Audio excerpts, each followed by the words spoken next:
Hello, this is MindPHP. Today I'm gonna show you on how to install our first basic Joomla component.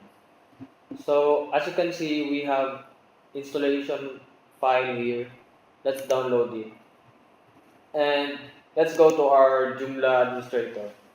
On our extensions menu, we have extension manager. Click it, and here on install menu,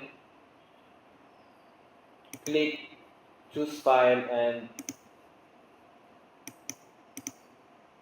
our composting file. So upload and install it.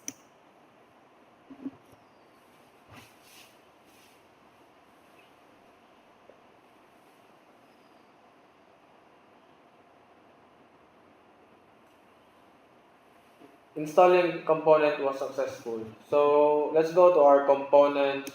Under we have mini hosting, and this is our first basic Joomla component. Thank you.